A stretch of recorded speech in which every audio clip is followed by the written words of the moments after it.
Brave hearts, a homage to our brave soldiers. इस chapter के अंदर दो बच्चे हैं, एक का नाम है सौम्या और एक का नाम है आनंद। और सौम्या जो है लेटर लिखकर आनंद को बताती है कि कैसे उसे ब्रेव सोल्जर्स के बारे में पता चला, क्या क्या इंफॉर्मेशन पता चली और आखिरकार ये ब्रेव सोल्जर्स थे कौन जिन्होंने हमारी कंट्री को प्रोटेक्ट करा। चलिए जानते हैं इस चैप्टर के अंदर।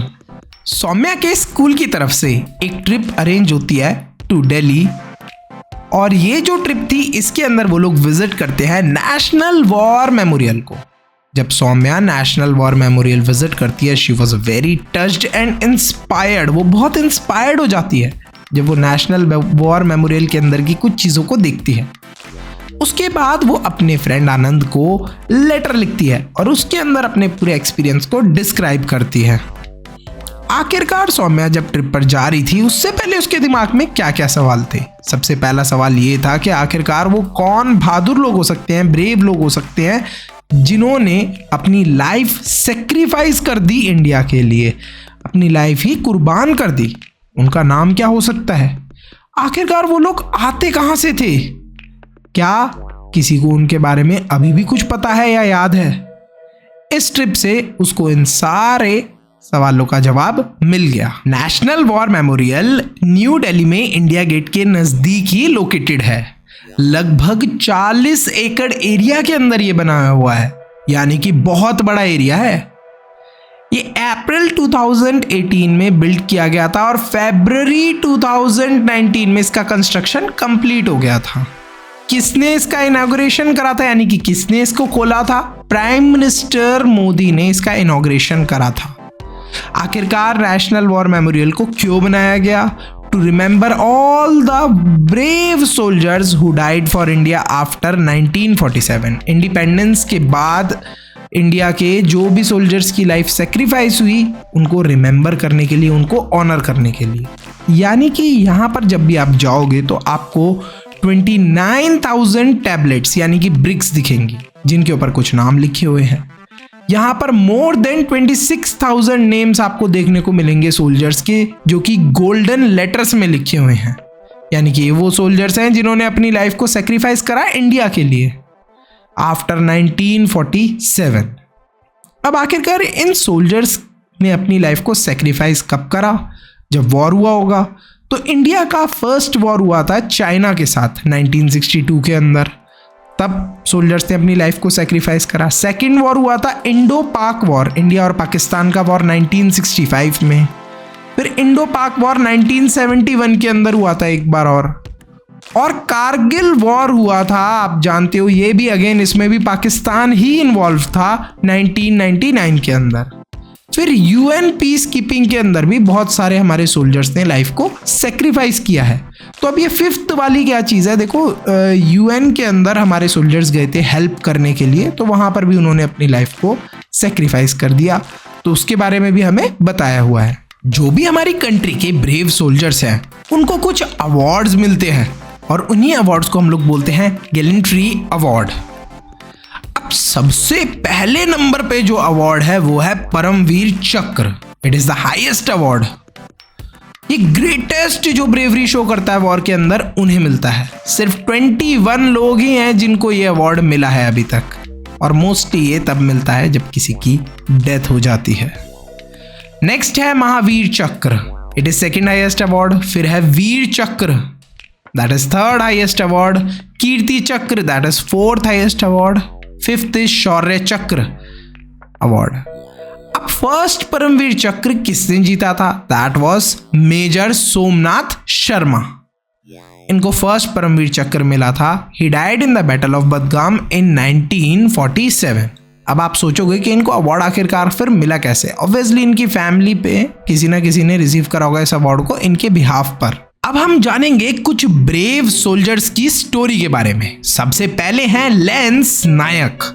वो एक इंडियन आर्मी के सोल्जर्स थे जिन्होंने 1971 का वॉर फाइट करा था विद पाकिस्तान।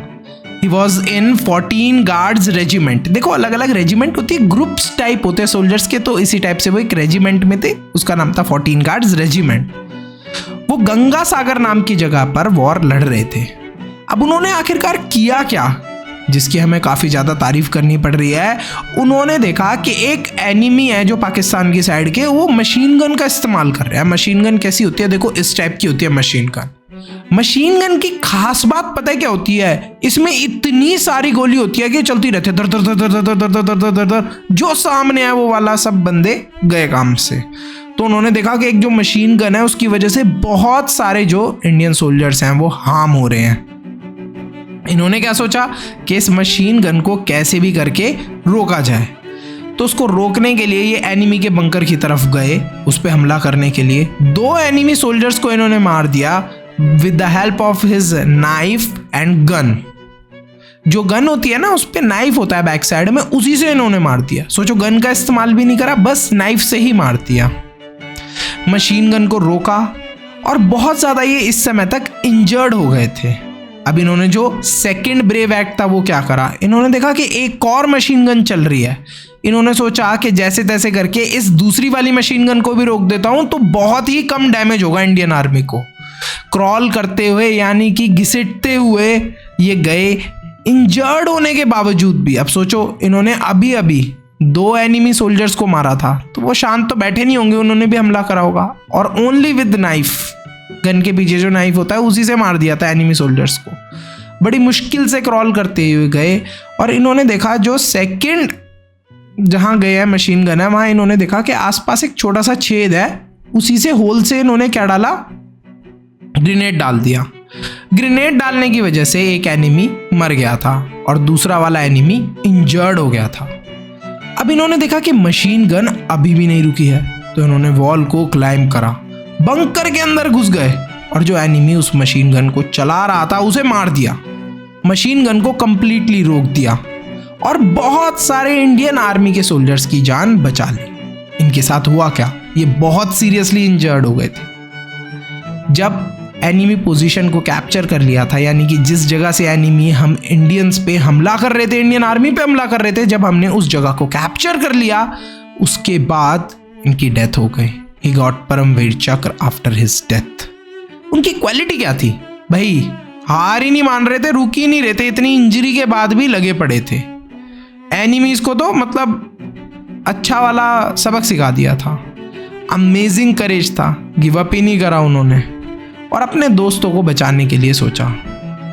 एक सुप्रीम सेक्रीफाइस कर दिया उन्होंने बाय डाइंग, अपनी लाइफ ही सेक्रीफाइस कर दी। नेक्स्ट है मेजर पदमपनी आचार्य। आखिरकार वो थे कौन? He was an officer in Indian army जिन्होंने कारगिल वॉर को फाइट करा था इन 1999। He was in 2nd Rajputana rifle regiment. वो एक अपनी कंपनी के कमांडर थे। कंपनी कमांडर मतलब कि सारे जो भी सोल्जर्स थे उनके ग्रुप के, उनके वो लीडर थे।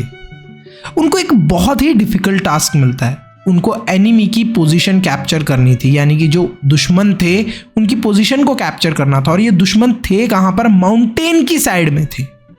ये जो पोजीशन थी ये बहुत मुश्किल थी। मुश्किल होने का रीज़न ये था कि पूरे पहाड़ के ऊपर एनिमी ने क्या लगाए हुए थे? माइंस लगाए हुए थे, छुपे हुए बॉम्ब लगाए हुए थे। कोई भी चढ़ता तो वो बॉम्ब तुरंत ब्लास्ट हो जाते थे। साथ में एनिमी ऊपर से माउंटेन के फायरिंग भी कर रहा था, जिसको भी वो देख लेते थे सोल्जर को, उसके ऊपर फायरिंग करने लगते थे, गोली चलाने लगते थे। जब ये लोग फर्स्ट टीम के साथ जाते हैं तो ऑलमोस्ट फेल हो जाते हैं और एनिमी जो था उसके पास बहुत सारी गन्स थी, बहुत बड़ी बड़ी गन्स थी। इतनी ज़्यादा फायरिंग हो रही थी कि सोल्जर्स सर्वाइव भी नहीं कर पाते, बहुत सारे सोल्जर्स की डेथ हो जाती है। अब वो डिसाइड करते हैं कि भाई हार तो नहीं मानने वाले। वो एक और ग्रुप ऑफ सोल्जर्स को लेते हैं, उनको बोलते हैं चलो मेरे साथ, और हैवी फायरिंग के बीच भी उन्हें ले जाते हैं और सोल्जर्स को एनकरेज करते रहते हैं कि इस पहाड़ पे चढ़ो, कैसे भी करके चढ़ो। जो माउंटेन था वो बहुत स्टीप था, यानी कि बहुत खड़ी चढ़ाई करनी पड़ रही थी उन्हें, बहुत मुश्किल से वो चढ़ रहे थे। वो लोग जैसे तैसे क्रॉल करके एनिमी की पोजीशन तक पहुंचने की कोशिश करते हैं और यहीं पर वो ग्रेनेड भी फेंक देते हैं दुश्मन के ऊपर। बहुत सारे सोल्जर्स साथ में मेजर पद्मपनी आचार्य सिवियरली इंजर हो जाते हैं, वो मूव भी नहीं कर पाते। तो वो डिसाइड करते हैं कि जिस भी पोजीशन पे वो हैं वहीं से वो फायरिंग करेंगे। वो सोल्जर्स को बोलते हैं कि मुझे मेरे हाल पे छोड़ दो, मुझे जो होगा देखा जाएगा, तुम हमला करो और कैसे भी करके दुश्मनों को हराना है हमें। वो फायरिंग करते रहते हैं और उनके सोल्जर्स भी दुश्मन के ऊपर हमला करने के लिए चले जाते हैं। इसके बाद क्या होता है, एनिमी पोजीशन कैप्चर्ड हो जाती है सक्सेसफुली, बट मेजर आचार्य की डेथ हो जाती है वहीं पर ड्यू टू इंजरीज। उनको महावीर चक्र दिया जाता है। उनके लास्ट वर्ड्स क्या थे, भगवत गीता को कोट करते हुए बोलते हैं, if you fight you will either die and go to heaven. अगर हम लड़ेंगे तो या तो हम लोग क्या होगा, अगर हम कभी भी फाइट करेंगे तो या तो हमारी डेथ होगी और हम स्वर्ग में जाएंगे, हेवन में जाएंगे, या फिर हम जीत जाएंगे और हम लोग अपनी किंगडम को एंजॉय कर पाएंगे।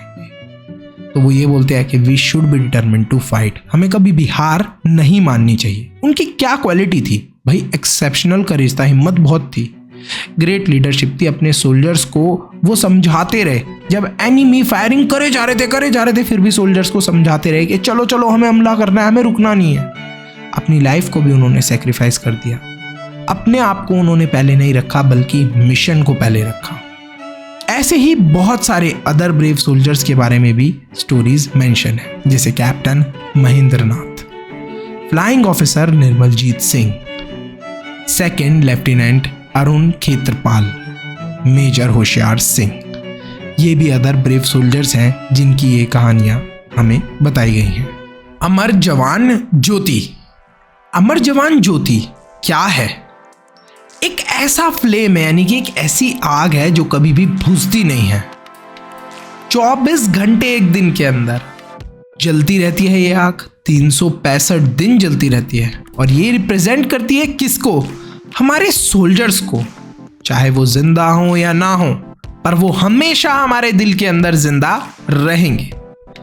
अब पहले ये जो अमर जवान ज्योति थी, इसको जनवरी 1972 के अंदर जलाया गया था और इंडिया गेट के अंडर थी। अब ये जो हमारा इंडिया गेट है ना, इसके नीचे ये अमर जवान ज्योति बनी हुई थी और यहाँ पर ये जलती रहती थी। देख सकते हो आप कंटिन्यूसली, इट इज बर्निंग, ठीक है। और ये किस चीज के लिए करा गया था ऐसा? To celebrate the victory of 1971 war. अब अमर जवान ज्योति के पास आप देख सकते हो एक राइफल है और एक हेलमेट है, ठीक है। ये अब नई लोकेशन क्या है? अमर जवान ज्योति अब नेशनल वॉर मेमोरियल के अंदर शिफ्ट हो गई है। यहाँ आप देख सकते हो ये बड़ा सा पिलर, इसी के अंदर अमर जवान ज्योति है। ये आप देख सकते हो, ये अमर जवान ज्योति है और कुछ भी नहीं है। तो जो पुरानी अमर जवान ज्योति थी वहां से फायर ली गई और उसको शिफ्ट करके कहाँ लगा दिया गया? नेशनल वॉर मेमोरियल के अंदर। अब इंपॉर्टेंट क्यों है कि हम लोग कभी भी अपने सोल्जर्स को ना ही भूलते हैं ना ही भूलेंगे। इस चीज को याद दिलाने के लिए फ्लेम कभी भी खत्म नहीं होते इस अमर जवान ज्योति के। दैट मीन्स जो सोल्जर्स हैं, चाहे उनकी डेथ हो, चाहे वो सरवाइव करें चाहे ना करें, पर हमेशा वो हमारी मेमोरी के अंदर जिंदा रहेंगे। ये क्या है? It is the symbol of eternal courage, एक हिम्मत का साइन भी है ये। अब हम समझेंगे नेशनल वॉर मेमोरियल के अंदर बने हुए चक्रों का मीनिंग। फर्स्ट जो चक्र है, यानी कि जो सबसे अंदर वाला चक्र है, दैट इज अमर चक्र। सेकेंड हमारा जो चक्र है दैट इज वीरता चक्र। थर्ड नंबर पर है त्याग चक्र। फोर्थ नंबर पर है रक्षक चक्र। अब इस हर एक चक्र का मतलब क्या है समझ लेते हैं। देखो, फर्स्ट चक्र जो अम्र चक्र है, ये हमें ये बताता है कि जो भी सोल्जर है उसकी स्पिरिट, यानी कि उसकी हिम्मत वगैरह कभी खत्म नहीं होती और वो हमेशा हमारे दिलों के अंदर जिंदा रहते हैं। इंडिया प्रॉमिस करता है कि वो अपने सोल्जर को कभी भी नहीं भूलेगा। आखिरकार इसके अंदर है क्या? एक टॉल सा स्टोन पिलर है विच इज 15 मीटर हाई और इसके नीचे क्या जल रही है? अमर जवान ज्योति। सेकेंड चक्र है हमारा वीरता चक्र। वीरता चक्र का मतलब है सर्कल ऑफ ब्रेवरी। क्या है? Circle of bravery. अब इसके अंदर क्या है? एक कॉरिडोर है जिसके ऊपर रूफ बनी हुई है, छत बनी हुई है। 6 बड़े बड़े ब्रॉन्ज म्यूरल्स हैं। म्यूरल्स का मतलब होता है पेंटिंग टाइप बनी हुई हैं और ये शो कर रही हैं सोल्जर्स को फाइट करते हुए इन बैटल। इसका मतलब क्या है कि जो हमारे सोल्जर्स हैं बहुत ज़्यादा करेज शो करते हैं और कैसे वो फाइट करते हैं। थर्ड सर्कल है हमारा त्याग चक्र। ये रहा हमारा थर्ड सर्कल, दैट इज त्याग चक्र, circle of sacrifice. Round colour की वॉल्स हैं इसके अंदर। ये एक चक्रव्यूह की तरह है। चक्रव्यूह क्या, एक एंशियंट वॉर, जब एंशियंट टाइम में वॉर लड़े जाते थे, पुराने जमाने में जब लड़ाई होती थी तो सोल्जर्स एक टाइप की फॉर्मेशन करते थे, चक्रव्यूह बना लेते थे जिससे कोई बाहर नहीं निकल पाता था। कंप्लीटली ग्रेनाइट की टैबलेट से ये पूरी वॉल्स कवर्ड है। हर एक टैबलेट के ऊपर एक सोल्जर का नाम लिखा हुआ है इन गोल्डन लेटर्स। हर एक वो सोल्जर जिसकी डेथ हुई है उसको एक स्पेशल टैबलेट मिलती है, यानी कि एक ईट होती है, ब्रिक होती है, उसके ऊपर उनका नाम लिखा होता है। तो यहाँ पर हर एक सोल्जर को क्या करा जा रहा है, they are honoured for their sacrifice. और ऐसे उनका नाम क्यों लिखा जा रहा है, जिससे हर कोई उनका नाम याद रखे। फोर्थ सर्कल जो है वो है रक्षा चक्र, which is the outer most and the biggest चक्र। ये रहा रक्षा चक्र जो सबसे बड़ा है। अब इसके अंदर क्या है, यहाँ पर हमें बहुत सारे ट्रीज दिख रहे हैं जो कि सर्कुलर पाथ के अंदर पूरा प्लांटेड हैं। ब्यूटीफुल ग्रीन कलर के ट्रीज हैं। इनका मतलब क्या है, हर एक सोल्जर को रिप्रेजेंट कर रहे हैं ये ट्रीज। रक्षा चक्र यानी कि सोल्जर्स हमारी कंट्री के बाहर हर एक बॉर्डर पे हमारे इंडिया के प्रेजेंट है। और क्यों प्रेजेंट है, वो हमें प्रोटेक्ट करने के लिए प्रेजेंट है। कैसे वो हम लोग प्रोटेक्ट करते हैं और हमें कॉन्फिडेंस देते हैं। क्या क्या स्पेशल फीचर्स हैं, देखो जब भी आप वॉर मेमोरियल को विजिट करोगे तो सुबह से लेके शाम तक इसका लुक चेंज होता रहता है, morning to evening, because of sunlight and its shade. इसका जो कलर है वो आपको अलग अलग टाइप की दिखेगी। बहुत सुंदर सुंदर यहाँ पर फ्लावर्स आपको देखने को मिलेंगे। जो भी लोग हैं रिस्पेक्ट पे करने के लिए यहाँ पर फ्लावर्स भी रखते हैं सोल्जर्स के लिए। बहुत सुंदर सुंदर आपको म्यूरल्स यानी कि पेंटिंग्स वगैरह, पैनल्स वगैरह देखने को मिलेंगे, जिसके ऊपर पूरी सोल्जर्स की पिक्चर लगी होगी और पूरी उनकी स्टोरी लिखी होगी। बहुत सुंदर सुंदर यहाँ पर लॉन्स हैं। लॉन्स मतलब कि हरे यहाँ पर पार्क टाइप या हरियाली टाइप, काफ़ी सुंदर है और काफ़ी देखने में अच्छा लगता है। जब भी आप वॉर मेमोरियल को विजिट करेंगे आपको वहाँ पर काफ़ी ज़्यादा सीरियस फील होगा। You will be proud, very proud to be Indian. आप बहुत ज़्यादा इंस्पायर्ड हो जाओगे and you will be grateful to the soldiers. Soumya ने यहाँ आके क्या क्या सीखा, सबसे पहली चीज़ आज़ादी यानी कि फ्रीडम की एक कॉस्ट है। हमारे सोल्जर्स ने अपनी लाइफ सेक्रीफाइस करी, इसी वजह से आज हम फ्री हैं, हमारे पास फ्रीडम है। वॉर जो है it is a terrible thing, इससे बहुत डिस्ट्रक्शन होता है, बहुत सारी फैमिलीज़ के अंदर उनके फैमिली मेम्बर्स का लॉस होता है। हमें एक चीज़ कभी भी नहीं भूलनी चाहिए, वो है हमारे सोल्जर्स, और हमें हमेशा उनके लिए ग्रेटफुल होना चाहिए। सौम्या को आखिरकार कैसे इन सारी चीज़ों ने बदला, वो बहुत इमोशनल हो गई। शी क्राइड, रोने लगी सौम्या, इतनी ज़्यादा वो इमोशनल हो गई थी। उसको इंडियन होने पे बहुत प्राउड फील हुआ। इंडियन आर्मी ज्वाइन करना चाहती थी सौम्या और अपने हीरोज यानी कि उन सोल्जर्स की तरह बनना चाहती थी। सौम्या ने डिसाइड करा कि मैं एक प्रेजेंटेशन बनाऊंगी मेजर पद्मपनी आचार्य पे और अपनी स्कूल असेंबली के अंदर शेयर करूंगी। सब बच्चे बहुत इंस्पायर्ड हो जाएंगे और मेमोरियल के बारे में उन्हें पता भी चलेगा। आनंद सौम्या को अब लेटर लिखता है, लगभग 24 अप्रैल को लिखता है ये letter, 10 days after the letter of Saumya from Chandigarh to Saumya in Bengaluru. वो बोलता है कि मुझे बहुत खुशी मिली ये लेटर पढ़कर सौम्या, मुझे बहुत कुछ सीखने को मिला और तुमने इतने डिटेल में डिस्क्राइब करा वॉर मेमोरियल के बारे में, ये जानकर मुझे बहुत खुशी हुई। I am very motivated.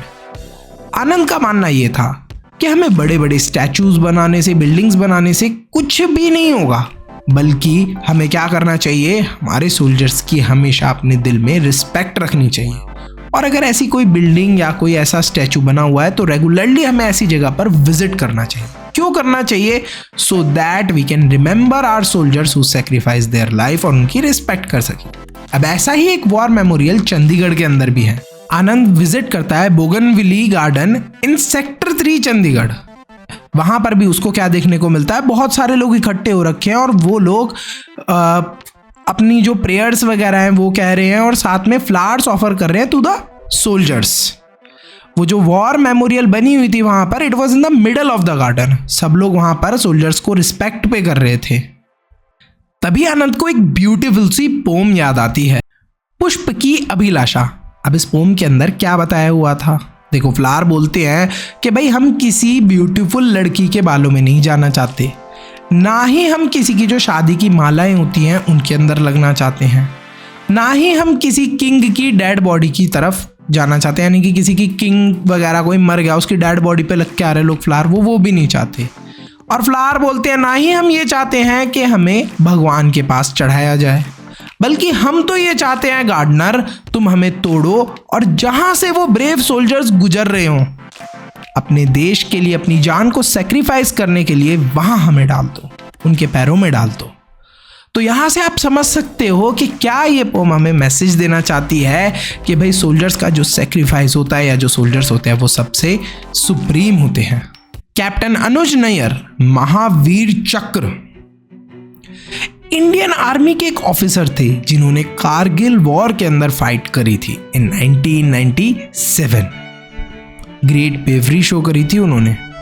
उनकी जो मदर हैं वो एक बुक लिखती हैं। उनकी मदर का नाम था मीना नैयर और वो बुक का नाम होता है उनकी टाइगर ऑफ ड्रास। इस बुक के अंदर वो बताती हैं अपने बेटे अनुज नैयर के बारे में, जिन्होंने अपनी लाइफ को जस्ट 23 इयर्स में सेक्रीफाइस कर दिया था देश के लिए। It was very painful for her to write about her dead son. अपने मरे हुए बेटे के बारे में लिखना उनके लिए बहुत दुखदायक था, लेकिन अगेन एंड अगेन वो यही चाहती थी कि लोगों को उनके बेटे के बारे में पता चले और उनके सेक्रीफाइस को लोग रिमेंबर करें। यहाँ पर वो एक कोट भी लिखती है, writing about the smallest things about your child who is not with you really used to shake me. जब वो सोचती थी अपने बेटे के बारे में लिखती थी तो वो अंदर से टूट जाती थी, लेकिन धीरे धीरे करके उन्होंने सोचा कि नहीं, मैं ये लिखती हूं जिससे कि लोग रिमेंबर कर सकें। इससे हमें ये पता चलता है कि जो सोल्जर्स के पेरेंट्स हैं उन्हें कितना बुरा लगता है। अब यहाँ पर कुछ हमें तरीके बताए हैं जिससे हम सोल्जर्स के बारे में और चीज़ें जान सकते हैं, जैसे वेबसाइट के थ्रू, जो गवर्नमेंट की वेबसाइट्स हैं हमें बुक में दे रखी है, कुछ मोबाइल ऐप्स हैं उनसे जान सकते हैं, और फिजिकली हम ऐसी जगह विजिट कर सकते हैं। We can offer flowers, we can offer prayers, we can offer our respect. Anand's plan what he will do 6 sections. अब आनंद क्या सोचता है? सबसे पहले वो सोचता है कि मैं वॉर मेमोरियल जाऊंगा दिल्ली के अंदर विद फ्रेंड्स। अगर आप लोग भी वॉर मेमोरियल विजिट करना चाहते हो, भाई मैं भी आ सकता हूँ, तुम लोगों के लिए बढ़िया ट्रिप अरेंज करवा सकता हूँ। फटाफट कमेंट सेक्शन के अंदर कमेंट कर दो ये चीज़, तो I will also arrange for all of you. कुछ ना कुछ सरप्राइज भी वहाँ प्लान कर सकते हैं और फर्स्ट अपना कुछ ना कुछ मीटअप टाइप कर सकते हैं वहाँ। डाउनलोड करनी है मोबाइल ऐप। यहाँ पर ये बताया आनंद ने जो सेकंड स्टेप करा, आइडिया शेयर करें सौम्या के साथ, कोलाज बनाया पिक्चर्स का, सोचा कि मैं आर्मी ज्वाइन करूँगा। ऐसा उसने क्यों सोचा था? उसने सोचा कि आर्मी में ज्वाइन करूँगा तो उसके लिए वो कुछ वेबसाइट्स को भी सर्च करता है कि क्या क्या एक्शंस उसको लेने पड़ेंगे। वो ऐसा एक्शन क्यों ले रहा था? क्योंकि वो सौम्या के लेटर से बहुत ज़्यादा इंस्पायर्ड था। वो सोल्जर्स को ऑनर करना चाहता था और वो सोचता है कि मेरी भी ड्यूटी है कि मैं अपने देश को सर्व करूँ। आनंद्स हॉबी विच वॉज फिलैटली, यानी कि स्टैम्प्स कलेक्ट करना। देखो, जब भी हम किसी को लेटर लिखते हैं तो उस पर स्टैम्प लगी होती है, वो उसको कलेक्ट करना बहुत पसंद था। इस टाइम जब सौम्या ने उसे लेटर लिखा था तो उसके ऊपर इंडिया के इंडिपेंडेंस को लेके कुछ ना कुछ इमेज बनी हुई थी। अब इस चैप्टर के अंदर देखो ये इंपॉर्टेंट बात क्यों हम लोगों को पढ़ने को मिल रही है। इस चैप्टर के अंदर ये बात क्यों बताई हुई है, छोटी छोटी चीज़ जैसे स्टैम्प के ऊपर इंडिया के इंडिपेंडेंस को सेलिब्रेट करा जा रहा है, सोल्जर्स को सेलिब्रेट करा जा रहा है, तो उससे भी हम लोग एक्नॉलेज कर सकते हैं हमारे सोल्जर्स के सेक्रीफाइस को। इसलिए ये छोटी सी चीज़ भी बहुत इंपॉर्टेंट है। देखो, चैप्टर यहीं पे खत्म होता है। अब इस चैप्टर के 20 से कौन से इंपॉर्टेंट क्वेश्चंस आपसे पूछे जा सकते हैं एग्जाम में, वो आपको कैसे पता चले? बुक के पीछे के तो क्वेश्चन सब आएंगे नहीं। अब आप बड़ी क्लास के अंदर आ गए हो तो वो जो चैप्टर के बीच वाले इंपॉर्टेंट क्वेश्चंस है वो आपको मिलेंगे सैंपल पेपर में। अब ये सैंपल पेपर कैसे मिलते हैं? सिंपल सी चीज़ है, चैनल को सब्सक्राइब करो, ज्वाइन के बटन पे क्लिक करके मेंबर बनो। आपको सैंपल पेपर और ये सुंदर सुंदर नोट्स मिल जाएंगे जिनको आप एक्सेस करके इस चैप्टर को बहुत इजीली कभी भी रिवाइज कर सकते हो, समझ सकते हो। See you in the next video. Bye bye till then.